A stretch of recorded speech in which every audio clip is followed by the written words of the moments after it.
This is Changeling the podcast.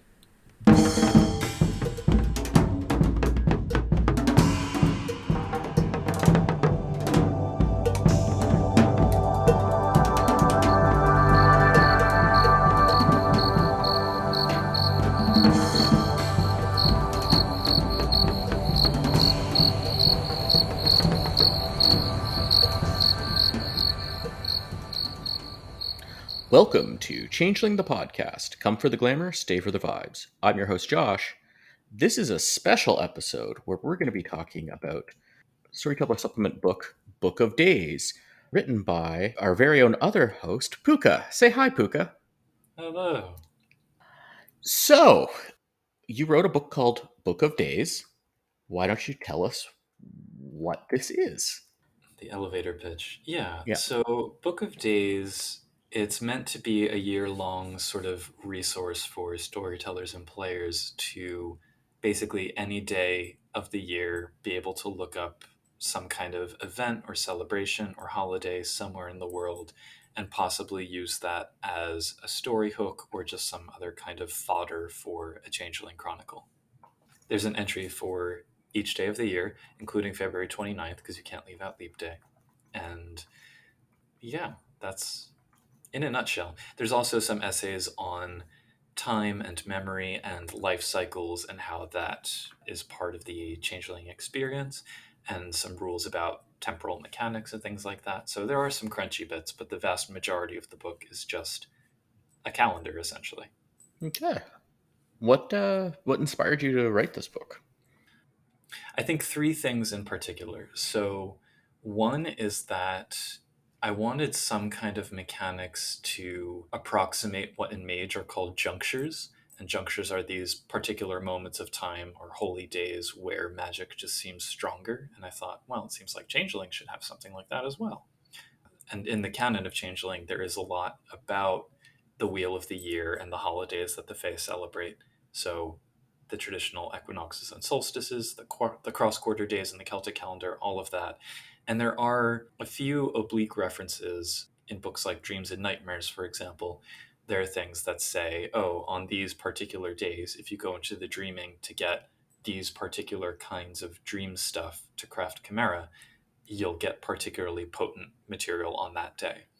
So there's little bits of it, but I wanted something a little more concrete. And that kind of blossomed into thinking about, well, surely there should be something somewhere that's significant on every day of the year. So that was kind of part of it. And then on the other side, in my offline life, I hang out with a lot of pagans, and there are a lot of ritual celebrations and things. And we talk about how the different holidays kind of have different significance and different purposes. So, that also informed the book. And then lastly, I just wanted to provide a whole bunch of story hooks that kind of ranged across the world and different cultures and different contexts, while trying to remain respectful and understanding the limits of my own knowledge and experience. So, yeah. Yeah. As part of that, yeah, you have a lot of a lot of people in your special thanks section. I sure do. uh, and it was a lot of feedback. Can you tell me a little bit about that process of working with those people and trying to get? Mhm. I Yeah. should point out that the special thanks, I mean, it's a wide variety of feedback that people gave me. In some cases, it was a straight up sensitivity read. In some cases, it was just, please review this and let me know if this is something that you would use in a game, etc. For the cultural knowledge pieces in particular, I put out calls on primarily Discord, but then also through Facebook and a couple other places. And I essentially said, if you have any kind of experience or knowledge of cultures essentially outside what we've seen in Changeling so far. So outside of Concordia and Europe to an extent. And I had some people reach out. I got some very great feedback about parts of the world that I'm interested in, but don't necessarily have much direct experience with. And so I got a lot of help in, tweaking things to sound a little bit more neutral or learning more about a cultural perspective that I hadn't been aware of with respect to like particular days, particular myths, etc. It's certainly the most people that I've ever had give buy in on a project before. So juggling that could sometimes be a little difficult, but ultimately it was the kind of thing which I both felt really happy about and also felt really ignorant as a result of, because there's only so far that your own research can take you. And then when you realize just how much further you could be going, it's like, oh, wow. So it definitely made me want there to be a wider variety of homebrew stuff for Changeling and the other World of Darkness lines that is really informed by people's own cultural experiences. But Changeling in particular, because it trades so heavily in those. Oh yeah, totally. Yeah, that's awesome. So there's some questions more in depth or more specific as I was going through the book too. The book itself, for the listener here, it starts out with an introduction, and you talk about this. There's like a fixed calendar idea, and that's how Mm. the book's generally structured for the chapter on the calendar. It's based on a calendar, right? Which is that's sort of the Yeah. nature of calendars. But you also talk about okay, local people, they might go based on what's going on based on local conditions as opposed to like X number of days or lunar cycle or solar cycle, right?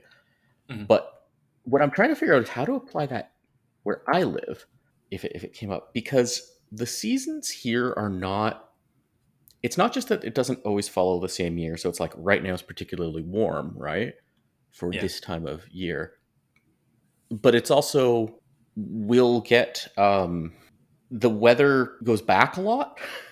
So like it Yeah. was feeling almost wintry 2 weeks ago, and now Mhm. it's feeling like August now. So how do you? I don't know if you have an idea. This is on the spot there, but how do you think you'd handle that with like this whole seasonal things where it's going back and forth? I think there's a traditional way and a contemporary way to look at that kind of dynamic, and it touches on the issue of whether or not you use astronomical markers versus Earth based terrestrial Hmm. markers for determining your year, for calculating time.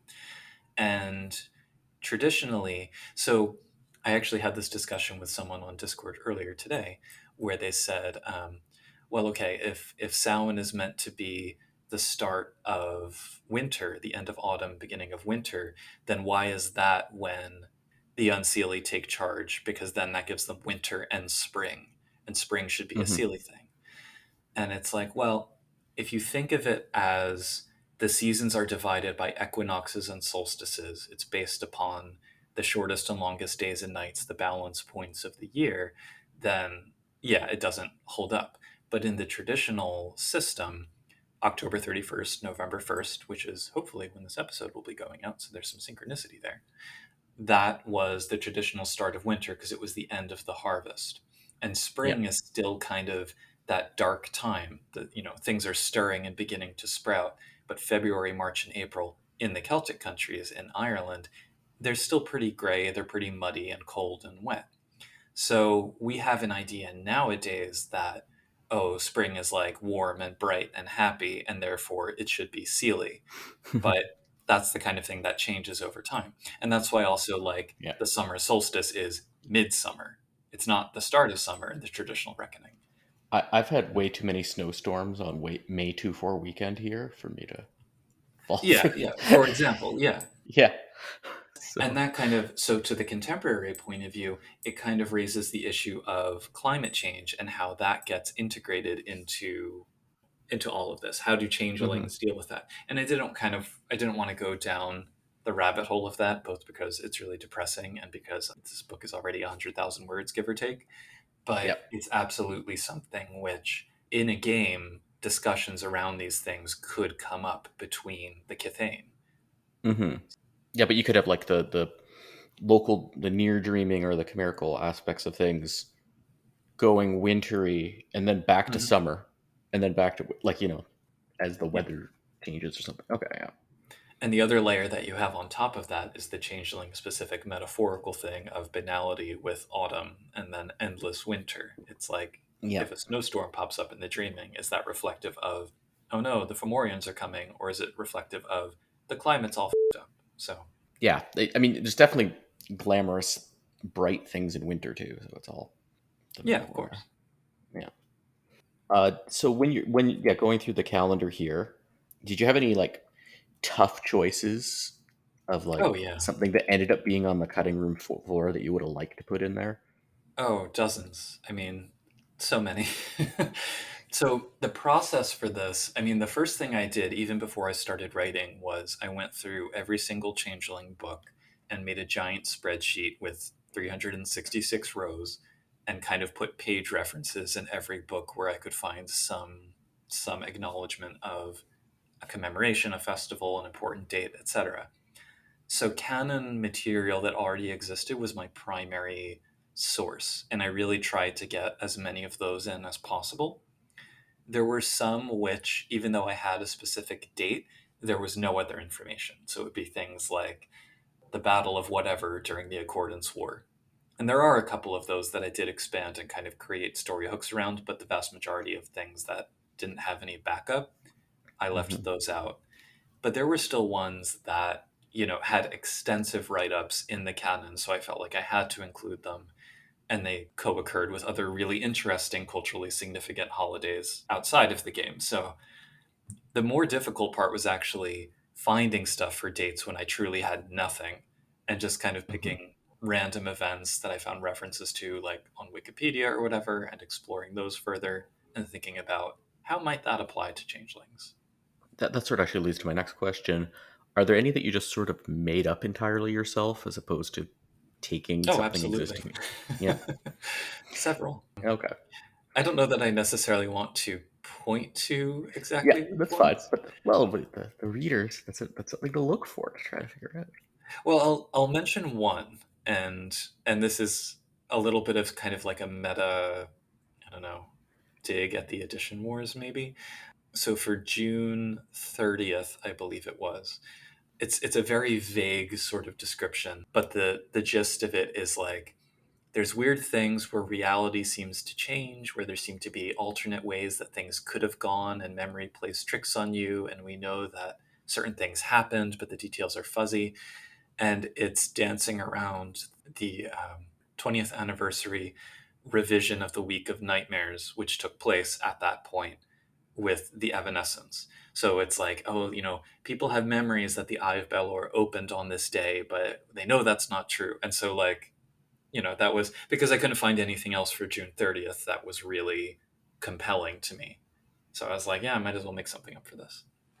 Okay. So, Well, that's a yeah. and that's a good thing to make up there. It wasn't just like a fill in. It's a very relevant to, especially with the way C20 works. Yeah, even for the ones that were invented, I tried to be, you know, Yep. have it connect to Changeling in some way. Mm-hmm. So yeah, there's a few little things I've just liked. I just want to call it in the calendar section here. Yay Winterlude, because that's about where I live in Ottawa Yay. Gatineau area.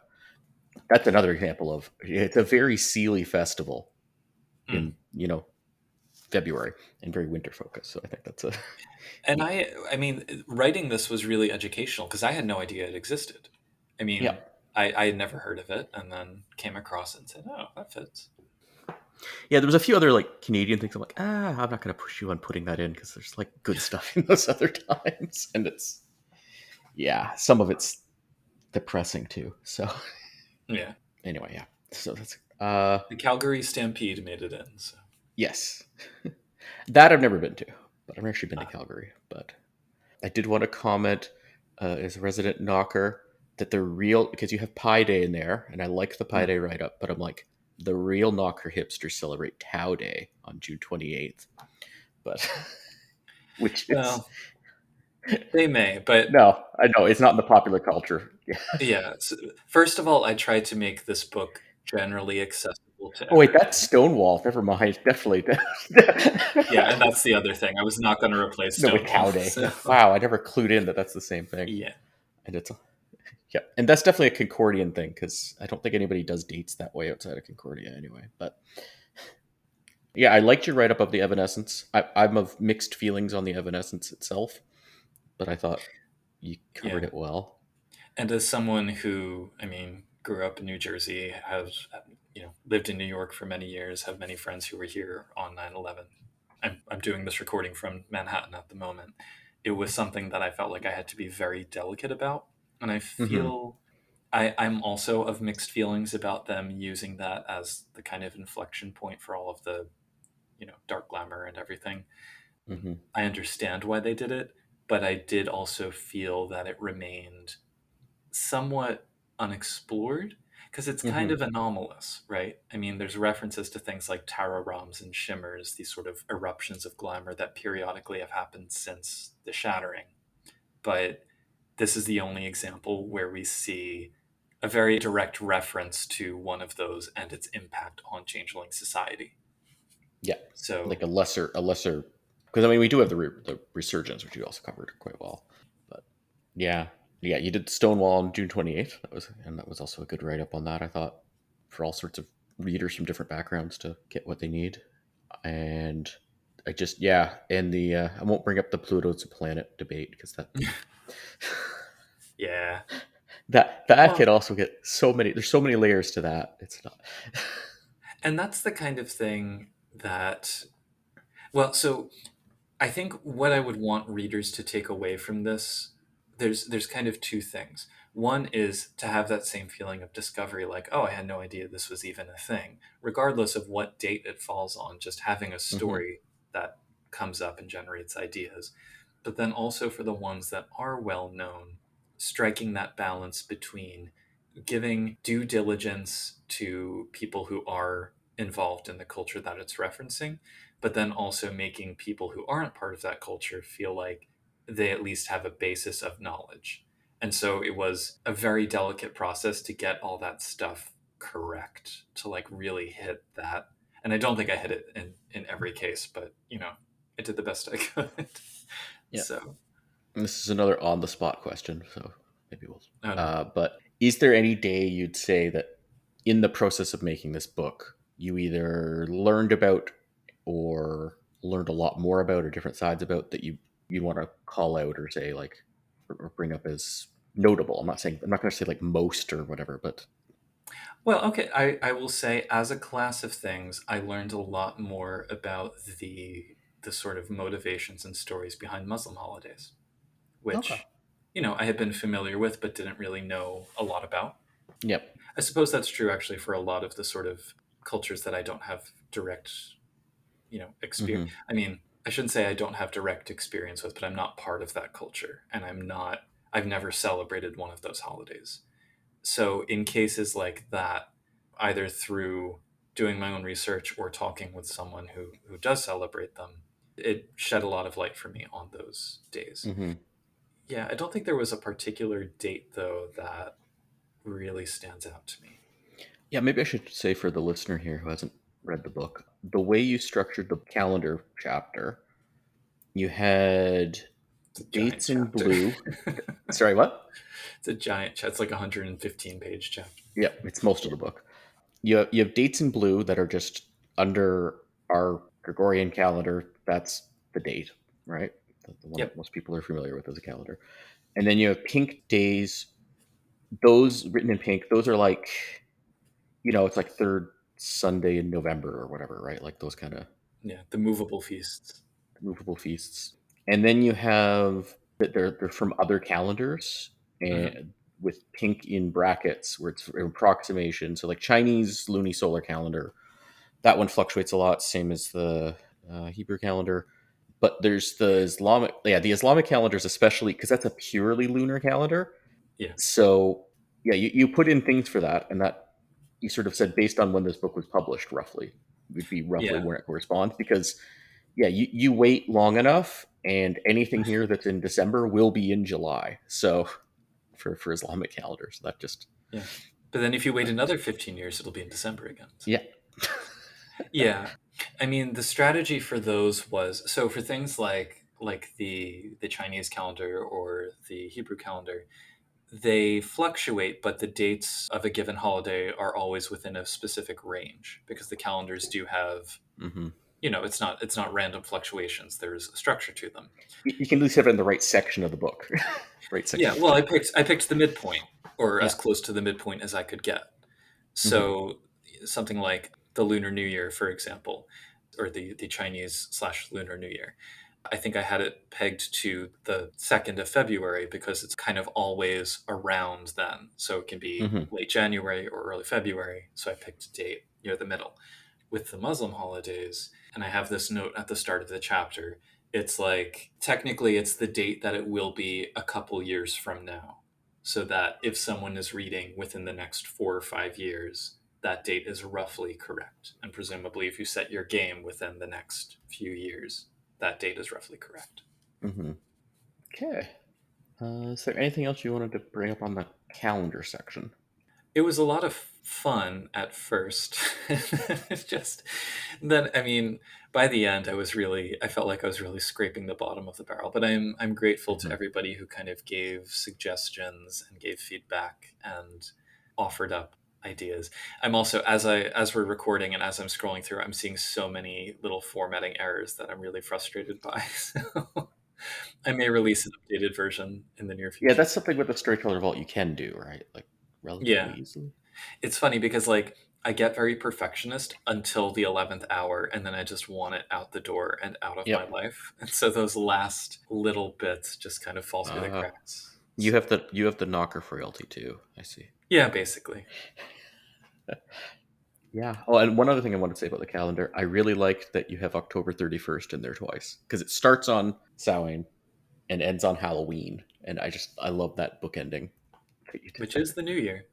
Yep. Part of that too is that there's a lot of consternation about which day Samhain should actually fall on because it is the most important holiday for a lot of branches of Hmm. neo-paganism. But some people are like, it has to be the 31st of October, and some people say it has to be the 1st of November.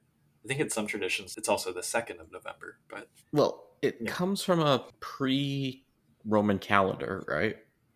Originally, and am I right that the traditional way of marking the days was starting on sunset? Also, Yes, well, in the Celtic calendar it was. And yeah. the reason for where it is, so in the Celtic calendar, they're called the cross quarter days, and they're the midpoints between the solstices and the equinoxes. So Samhain is Hmm. halfway between the autumn equinox and the winter solstice. And that was, the end of the harvest, the end of all of the farm activity, the beginning of everybody hunker down for 3 months and don't go outside and light all the fires and try and stay alive. So Hmm. that's the importance of it. Yep. And then you had a chapter two essays, and that had some neat little tidbits here. I'm not sure what we can really get into it besides just saying read those essays, unless there's something you want to highlight in it. But it's all covering things that are based on time, but like not specific dates or festivals, like somebody's birthday or wakes or. Yeah. Well, and I also wanted to tackle seemings, Hmm. and there's some material about the seasonal courts. A lot of this is stuff which I wish had been developed further in C20, especially seemings. I felt like seemings are one of the most underdeveloped pieces of all of Changeling lore, Yeah. and especially now that Well, they've decoupled it from actual yeah. Yeah. bodily. They rewrote the seemings and then didn't Right. give much. And they just kind of said, these are the seemings and left it at that. But I mean, when you think Hmm. about things like what does it mean to be a 40-year-old childling or a 10-year-old grump and to like go from one stage to another, there's a lot to kind of unpack from that, which Hmm. isn't really addressed. Yep. And you brought up the seasonal courts. Yeah. So my question here, I mean, they do have a bit on that in the C20 book. Hmm. How much of this is Dark Ages Fae related, and how much of this is Changeling the Lost related? Very little is Changeling the Lost related. A small Hmm. amount is Dark Ages Fae related. A slightly larger amount, credit where credit's due. I have to give a shout out to Andrew Goodman for his book Roots of Legend, where he had the spring and autumn courts. But a Hmm. lot of it was just how did I want to do them? If I were to run seasonal courts in my game, how would I put them together? And that's primarily where it came from. Yeah. That and I wanted to write some oaths. So And then we got in Chapter 3, Temporal Mechanics, which really makes me think of like Star Trek and Doctor Who, but as it should. not I mean, there's a quite. Doctor Who quote at the start of the chapter, so Yes. But unless I really missed something, he didn't throw in any time machines, but still. I did I not. could, Not in this edition, unfortunately. no, maybe we can work on a book together on that one for Storytellers. Spin But off. yes. And this brings in new mechanics here. It seems pretty neat and flavorful.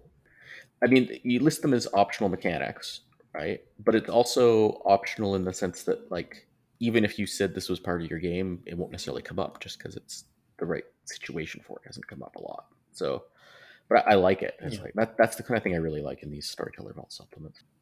And Yeah. yeah, you talk about Chronos and things like that. My primary motivation for mechanics in particular is always sort of I envision the kind of game that I would run and where I see things lacking that I would want to flesh out for my own table.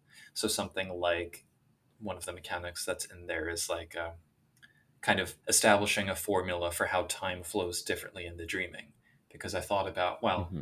if I were sending a motley into the dreaming, I would want that to be an element. They come back and 6 months have passed when they thought it was 6 hours, or vice versa.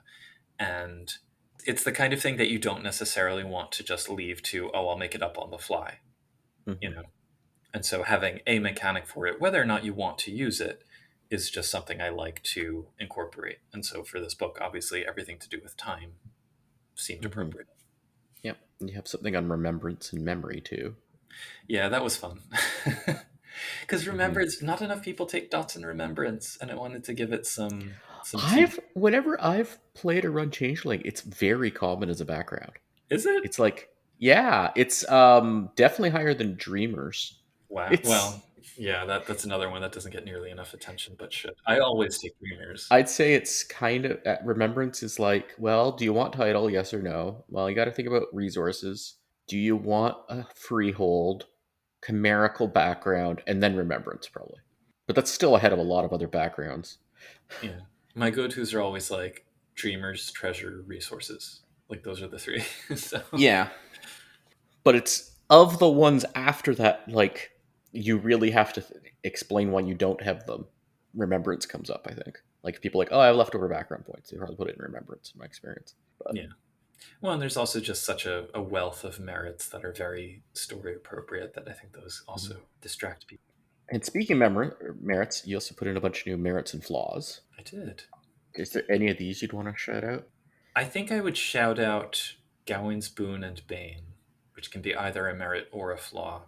And I feel like there's something similar in Mage. I think Cyclic Magic is the similar one in Mage, where your magic is tied to either the cycle of the day or the cycle of the seasons or whatever.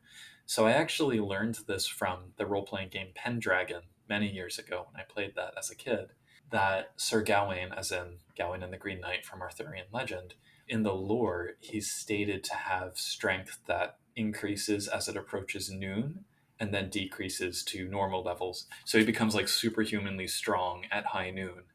And then slowly by sunset, he's a normal, strong, but normally strong knight. So I, Hmm. I really wanted to have that be somewhere in there.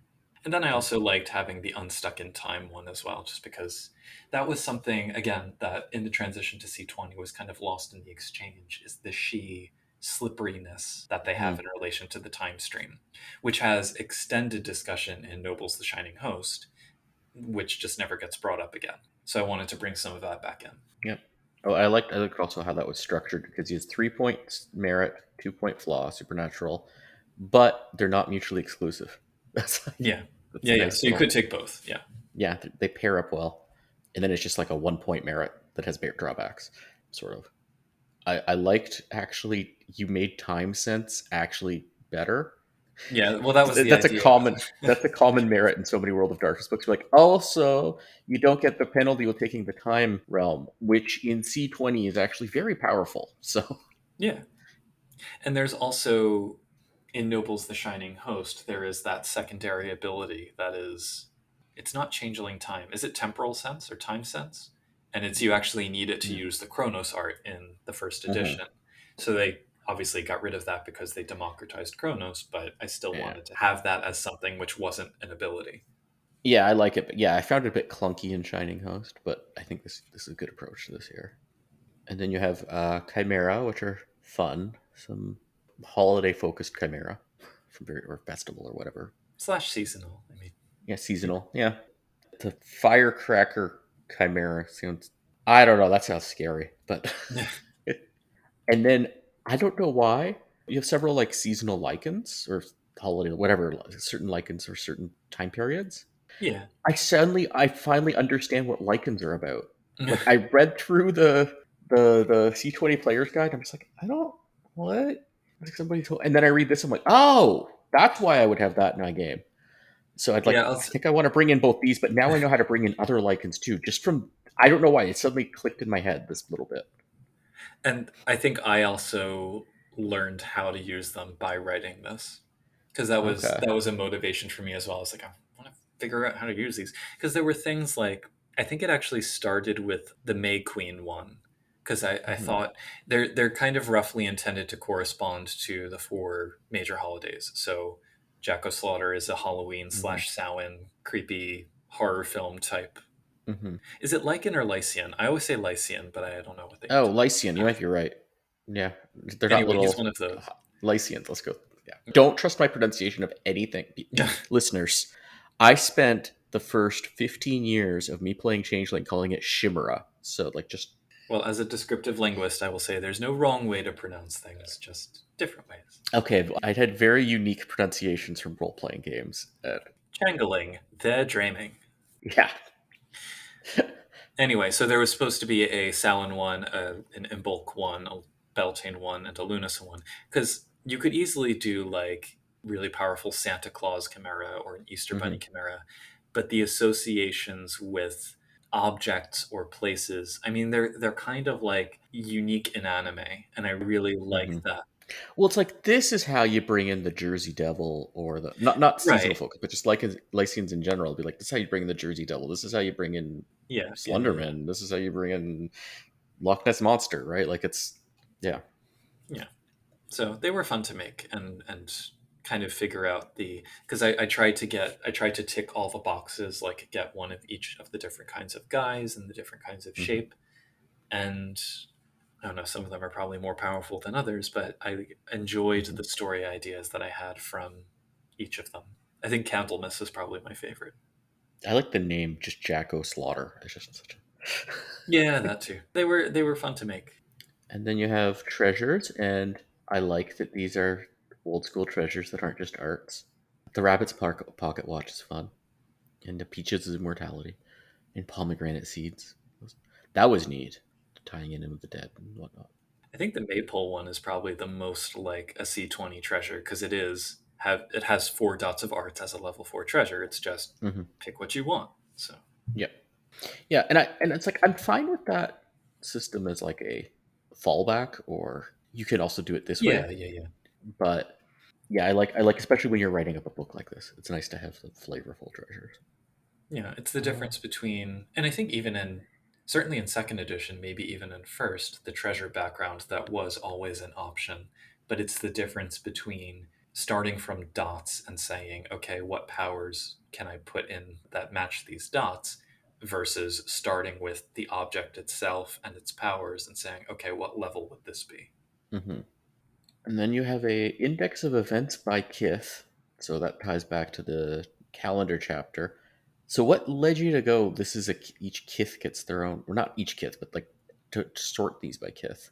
Well, so obviously you can, if you know when your game is set, you can look up events associated with that period of the year. But if it's just kind of open ended and you only know who's in the game and it could be taking place at any point in the year, then this gives you a handier reference that you can say, oh, okay, I have a satyr in the motley. I can go to the satyr section and look up some events and structure a session or a small arc around the Patras Carnival or Lupercalia or Hmm. Hurentag. So there was actually supposed to be another appendix that was divided up geographically, and I just didn't have the strength Yeah, to and put that's it. yeah, I mean, this was like the day before release. I was frantically putting this together, and at least two of the typos are in this section. So, well, you know, yeah. I think also like if you do it by geographically, it's easier to. I mean, by Kith, that's harder to figure out how to go do that, mhm. right? But yeah, by geographically, I mean you list the geography. Yeah. Burning Man's issue. Anyway, just looking Well, at but that. also Seder. I mean, there's certain Yeah. holidays where it's multiple kiths are called out. It's a knocker holiday as well. Hmm. And then you have a advertisement for Paradigm Explored's Fairy Faith. Do you want to give any little teasers on what that's going towards? I mean, it's probably the trippiest thing I've ever written.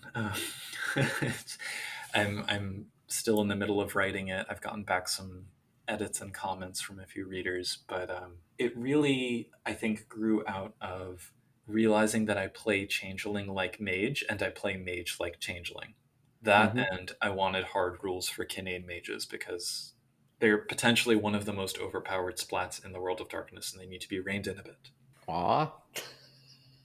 Just a bit. I mean, given enough, what's the word? Enough structure to like build a reasonable game on. So is it for mage? Is it fairy folklore concepts as like paradigm and whatnot, or is it like Yeah, essentially. changeling the dreaming as paradigm? Not that. No. Okay. So it's kind of playing off various traditions in, I mean, obviously, given my own familiarity with lore and the way Changeling as a game is structured and the myths that it engages with, it is centered on Celtic and Western European culture to a degree. I'm trying to like expand it out a little bit so it's not quite so siloed into that. But the idea is that you have a paradigm where your magic comes from having a connection to this other place. And that place is fairyland, fairy, Elfheim, another dimension, whatever you want to call it.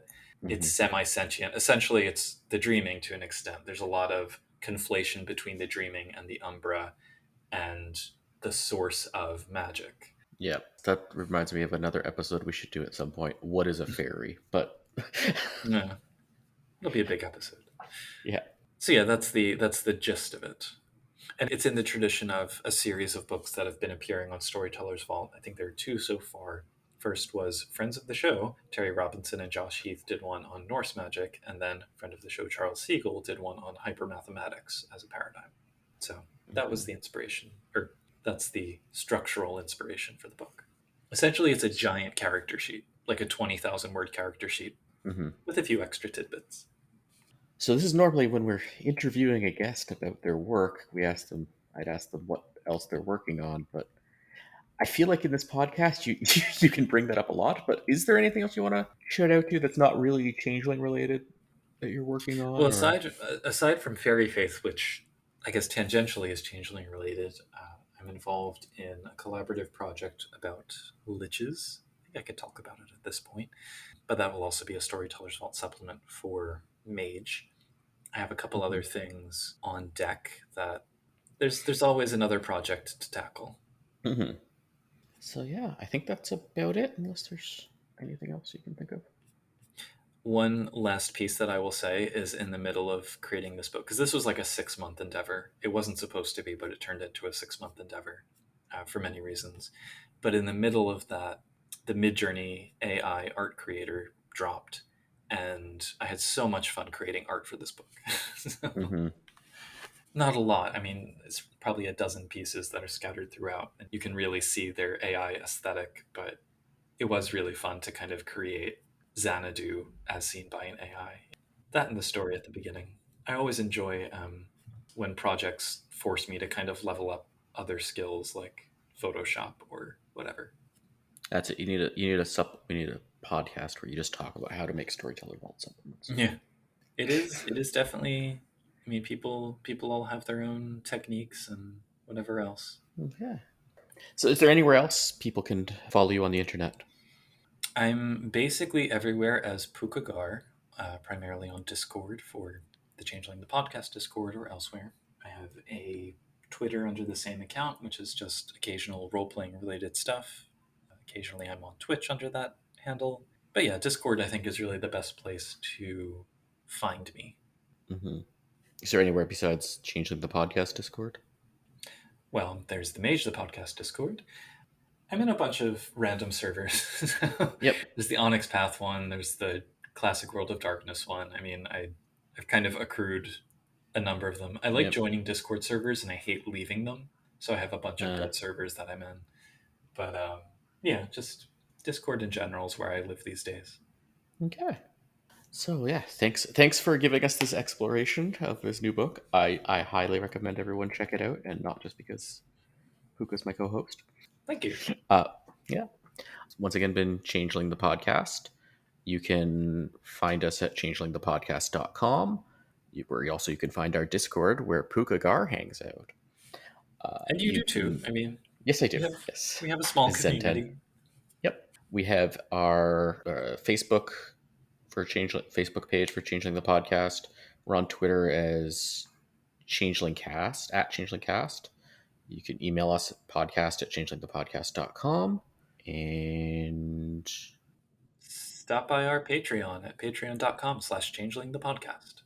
And all of those links will be in the show notes. yeah. So once again, this is Josh. And Pooka. And try to avoid getting your time sense all screwed up, and then you won't know when to listen to the podcast. Well, for everything there is a season. As the year turns and the Samhain mists cloud our memories of all the delightful debauchery we may or may not have engaged in on nights prior, we would once again like to express our thanks for our listeners' support. Special thanks go out to our patrons, Derek, Raz Caboose, Sandchigger, Sija, and Terry Robinson. Why not start the Kithain New Year off right by leaving us a review on your preferred platform for listening to this podcast? Or, if you're feeling particularly magnanimous, you can stop by our Patreon at www.patreon.com/changelingthepodcast to get shoutouts of your very own. In any case, keep your eyes peeled for our next installment, and remember to dream big. And once you've done that, dream bigger. Excelsior!